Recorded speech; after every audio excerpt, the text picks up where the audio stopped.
Hi friends, welcome back to Jehovah Shalom cooking and இயேசு கிறிஸ்துவின் சமாதானம் ஒளிலங்களில் தங்கட்டும். ஃப்ரெண்ட்ஸ், இன்றைக்கி நம்ம வீடியோவில் என்ன பார்க்க போகிறோம் அப்படின்னா, 2 அருமையான ரெசிபி ஃப்ரெண்ட்ஸ். கோதுமை பரோட்டா அண்டு கோதுமை சமோசா. ஒரு தடவை மாவு பிசைஞ்சிங்கன்னா ஒரு பாதி மாவில் கோதுமை பரோட்டா போட்டு அசத்திடலாம் ஃப்ரெண்ட்ஸ். இன்னொரு பாதி மாவில் கோதுமை மாவு சமோசா போட்டு அசத்திடலாம் ஃப்ரெண்ட்ஸ். ரெண்டுமே டேஸ்ட்டு செம டக்கராக இருக்கும் ஃப்ரெண்ட்ஸ். பரோட்டாலாம் சும்மா லேயராக செமையாக இருக்கும் ஃப்ரெண்ட்ஸ். சமோசா அதை விட செம டேஸ்ட்டாக இருக்கும் ஃப்ரெண்ட்ஸ். சுவைக்கு பஞ்சமே இருக்காது. உங்க குழந்தைங்க ரொம்ப என்ஜாய் பண்ணுவாங்க ஃப்ரெண்ட்ஸ். 5 நிமிஷத்துல புரோட்டாவையும் சரி சமோசாவையும் சரி எம்டி பண்ணிடுவாங்க.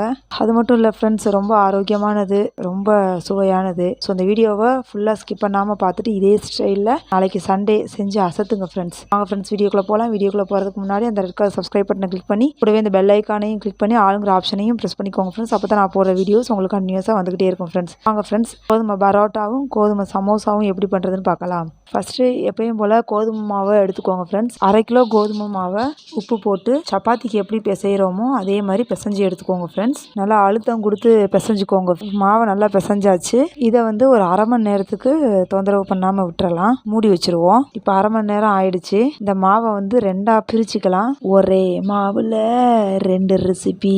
ஒரு பாதி மாவை ஃபஸ்ட்டு புரோட்டா போட்டுடலாம். புரோட்டா போடுறதுக்கு ஒரு உருண்டை மாவை எடுத்து அதை அப்படி உள்ளே கூடி மடித்து விட்டுக்கோங்க. அதை கைக்கு இடையில வச்சு அப்படி ப்ரெஸ் பண்ணிங்கன்னா ஒரு உருண்டையாக வந்துடும். ஸோ இதே மாதிரி உருண்டைகளாகவும் ரெடி பண்ணி வச்சுக்கோங்க புரோட்டாவுக்கு.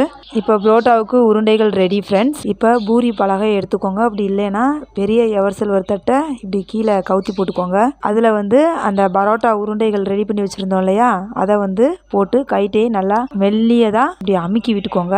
இப்போது கத்தியை எடுத்து அதில் நீல வாக்கில் இந்த மாதிரி கோடாக போட்டுக்கோங்க. இப்போது இதெல்லாம் சேர்த்து இந்த மாதிரி ரோல் பண்ணி எடுத்துக்கோங்க ஃப்ரெண்ட்ஸ். அதனோட கடைசி முனையை அடிப்பகுதியில் கூடி சொருகி விட்டுக்கோங்க ஃப்ரெண்ட்ஸ். இதை கைட்டையே நல்லா அழுத்தி விட்டுக்கோங்க ஃப்ரெண்ட்ஸ். இப்போது இதை புரோட்டாவாக போட்டு எடுத்துடலாம் ஃப்ரெண்ட்ஸ். ரொம்ப ஈஸியாக இருக்கும் ஃப்ரெண்ட்ஸ். செய்கிறது ரொம்ப ஈஸி. கொஞ்சம் நேரத்துலேயே வேகமாக செஞ்சு முடிச்சிடலாம். கைட்டையவும் நல்லா மெல்லிஸாக விரித்து விட்டுக்கோங்க புரோட்டா மாவை. அதுக்கப்புறம் கத்திட்ட நீலவாக்கில் கோடு போட்டுக்கோங்க. இப்போ அந்த கோடு போட்டது எல்லாத்தையுமே சேர்த்து இந்த மாதிரி ரோல் பண்ணிக்கோங்க. இதை கைட்டையே நல்லா அழுத்தி விட்டுக்கோங்க ஃப்ரெண்ட்ஸ். அவ்வளோதான் ஃப்ரெண்ட்ஸ். இப்போது அந்த எல்லா உருண்டைகளையும் இதே மாதிரி செஞ்சு எடுத்து வச்சுக்கோங்க ஃப்ரெண்ட்ஸ். இதை தோசைக்கல்ல போட்டு எடுத்துடலாம். தோசைக்கல்ல போடும்போது எண்ணெய் மட்டும் கொஞ்சம் அதிகமாக விட்டுக்கோங்க ஃப்ரெண்ட்ஸ். கொஞ்சம் மீடியம் ஃப்ளேமில் வச்சே செய்யுங்க. ஒரு பக்கம் வெந்ததுமா இன்னொரு பக்கம் திருப்பி விட்டுக்கோங்க. கோல்டன் ப்ரௌன் கலரில் வந்ததுக்கு அப்புறமா இதை எடுத்துடலாம். இப்போ நல்லா கோல்டன் ப்ரௌன் கலரில் வந்துருச்சு. இப்போ இதை எடுத்துடலாம் ஃப்ரெண்ட்ஸ். எடுத்ததும் அந்த சூடு ஆறுறதுக்குள்ளேயும் இப்படி 2 கைகளுக்கு இடையில வச்சு நல்லா அமுக்கி விட்டுக்கோங்க ஃப்ரெண்ட்ஸ். எப்படி லேயராக வருது பாருங்களேன். சுவையான ஆரோக்கியமான கோதுமை பரோட்டா நொடியில் ரெடி ஃப்ரெண்ட்ஸ். எவ்வளோ லேயராக இருக்குது பாருங்களேன். வெறுவாயிலேயே சாப்பிட்ருவாங்க பிள்ளைங்க. அவ்வளோ டேஸ்ட்டாக இருந்துச்சு. இது சைடிஷே தேவையில்லை ஃப்ரெண்ட்ஸ். வெறுவாயிலே எடுத்து டக்குன்னு காலி பண்ணிடுவாங்க பிள்ளைங்க. நல்லா என்ஜாய் பண்ணுவாங்க. அது மட்டும் இல்லை, நம்மளுக்கு வீட்டிலையே ஒரு ஆரோக்கியமான ஒரு புரோட்டாவை செஞ்சு கொடுத்தோங்கிற ஒரு திருப்தியும் நம்மளுக்கு இருக்கும். கோதுமையிலேயே செய்கிறதுனால ரொம்ப ஆரோக்கியமானது. புரோட்டா சும்மா லேயராக எப்படி வந்திருக்கு பாருங்களேன் ஃப்ரெண்ட்ஸ். செம டக்கராக இருக்கும் டேஸ்ட்டும். இப்போ அடுத்தது இன்னொரு பாதி மாவு எடுத்து வச்சுருந்தோம்ல, அதை சப்பாத்திக்கு உருண்டை போடுவோம் இல்லையா, சின்ன உருண்டைகளாகவும் அந்த மாதிரி உருண்டையாக போட்டு எடுத்துக்கோங்க. ஒவ்வொரு உருண்டையையும் நம்ம சப்பாத்திக்கு தேய்ப்போம்ல, அந்த மாதிரி ரொம்ப மெல்லிசா தேய்ச்சி எடுத்துக்கோங்க. உங்களுக்கு கொட்டுற மாதிரி தெரிஞ்சிச்சு பூரி பலகையில அப்படின்னா மாவு விட்டு நல்லா மெல்லிசா தேய்ச்சி எடுத்துக்கோங்க. இதை தனியாக ஒரு பிளேட்ல எடுத்து வச்சுக்கோங்க. இது மேலே கொஞ்சம் மாவை தூவி விட்டுக்கோங்க. இப்போ எல்லா உருண்டைகளையும் இதே மாதிரி மெல்லியதாக தேய்ச்சி மொத்தமாக எடுத்து வச்சுக்கலாம் ஃப்ரெண்ட்ஸ். இப்போ பாருங்க, எல்லா உருண்டைகளையும் நல்லா மெல்லியதாக தேய்ச்சி எடுத்து வச்சாச்சு. ஒன்று மேலே ஒன்று வைக்கிறது மேலே மாவு போட்டு வச்சுக்கோங்க. அப்போ தான் எடுக்கும்போது ஒன்னோட ஒன்று ஒட்டாமல் வரும். இப்போ தோசைக்கல் அடுப்பில் வச்சு இதை ஒரு அரை பதத்துக்கு வேக வச்சு எடுத்துக்கோங்க. இப்போ எல்லாத்தையுமே அரை பதத்துக்கு வேக வச்சு எடுத்தாச்சு. இப்போ ஒரு பல்லாரி 2 உருளைக்கிழங்க ரொம்ப பொடியாக கட் பண்ணி எடுத்துக்கோங்க ஃப்ரெண்ட்ஸ். ஒரு கடாயை அடுப்பில் வச்சு அதில் கொஞ்சமாக எண்ணெய் விட்டுக்கோங்க. எண்ணெய் நல்லா காஞ்சதும் நம்ம கட் பண்ணி வச்சிருந்த அந்த வெங்காயம், உருளைக்கிழங்கு இது 2ஐயும் போட்டு நல்லா வதக்கிக்கோங்க. இது நல்லா வதங்கினதுக்கு அப்புறமா உங்களுக்கு தேவைன்னா 1 கப் பச்சை பட்டாணியை வேக வச்சு இதில் சேர்த்துக்கோங்க. எங்கள் வீட்டில் நாங்கள் பட்டாணி கிரேவி வச்சுருந்தோம். ஸோ அதை ஒரு கரண்டி எடுத்து போட்டு இதோட சேர்த்துக்கிட்டோம். பட்டாணி ஆப்ஷனல் தான், சேர்க்கலைனாலும் ஒன்றும் இல்லை. வெங்காயம், உருளைக்கிழங்கு மட்டும் போதுமானது. பட்டாணி உங்களுக்கு பிரியப்பட்டா சேர்த்துக்கோங்க. தேவையான அளவு உப்பு போட்டு இதை நல்லா மிக்ஸ் பண்ணி விட்டுக்கோங்க.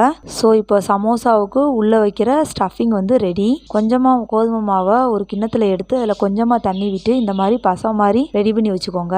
இப்போது நம்ம ஏற்கனவே அரை பதத்துக்கு வேக வச்சுருந்த அந்த சப்பாத்தி இருக்கு இல்லையா, அதை ரெக்டாங்கிள் ஷேப்பில் செவ்வக வடிவத்தில் கட் பண்ணி எடுத்துக்கோங்க. எல்லாத்தையுமே செவ்வக வடிவத்தில் கட் பண்ணி எடுத்தாச்சு. நம்ம கட் பண்ணி போட்டு அந்த மீதம் இருக்கக்கூடிய துண்டுகள் இருக்கு இல்லையா, இதையும் நம்ம வந்து சமோசா போட்டதுக்கு அப்புறமா அந்த எண்ணெயில போட்டு பொரிச்சு எடுத்துட்டோம்னா இதையும் பிள்ளைங்க வந்து ரொம்ப விரும்பி சாப்பிடுவாங்க. ரொம்ப டேஸ்டா இருக்கும். ஸோ இதை பொரிக்கிறதுக்கு வச்சுக்கலாம். செவ்வக வடிவில் கட் பண்ண அந்த சப்பாத்தியை வந்து இந்த மாதிரி ரோல் பண்ணிக்கோங்க. ஒட்டுறதுக்காக அந்த கோதுமை மாவு பசைய யூஸ் பண்ணிக்கோங்க. உள்ள வந்து மசாலா வச்சு பெருவரல வச்சு பிடிச்சுக்கிட்டு இந்த மாதிரி ஒட்டி விட்டுருங்க. இதே மாதிரி எல்லா சமோசாவையும் ரெடி பண்ணிக்கலாம். இப்போ எல்லா சமோசாவும் போட்டு எடுக்கிறதுக்கு ரெடி. இதை வந்து எண்ணெயில போட்டு எடுத்துடலாம். கடாயில எண்ணெய் விட்டு எண்ணெயில் காஞ்சதும் நம்ம ரெடியா வச்சிருந்த ஒவ்வொரு சமோசாவையும் போட்டு எடுத்துடலாம். ஒரு பக்கம் வெந்ததுமா இன்னொரு பக்கம் திருப்பி விட்டுக்கோங்க. நல்லா கோல்டன் ப்ரௌன் கலர்ல வந்ததும் இதை எடுத்துடலாம். இப்போ நல்லா கோல்டன் ப்ரௌன் கலர்ல வந்துச்சு. பபுள்ஸும் அடங்கிடுச்சு. ஸோ இது நல்லா வெந்துருச்சுன்னு அர்த்தம். இந்த பக்குவத்தில் நம்ம எடுத்துடலாம். அவ்வளோதான் ஃப்ரெண்ட்ஸ். ரொம்ப கிறிஸ்பியான சூடான கோதுமை மாவு சமோசா நொடியில் ரெடி ஃப்ரெண்ட்ஸ். டேஸ்ட் சும்மா டக்கராக இருக்கும் ஃப்ரெண்ட்ஸ். ரொம்ப ஆரோக்கியமானது, ரொம்ப சுவையானது. கோதுமை மாவு சமோசாவையும் அந்த கோதுமை மாவு பரோட்டாவையும் உங்கள் பிள்ளைங்களுக்கு செஞ்சு கொடுத்து பாருங்களேன். ரொம்ப என்ஜாய் பண்ணுவாங்க.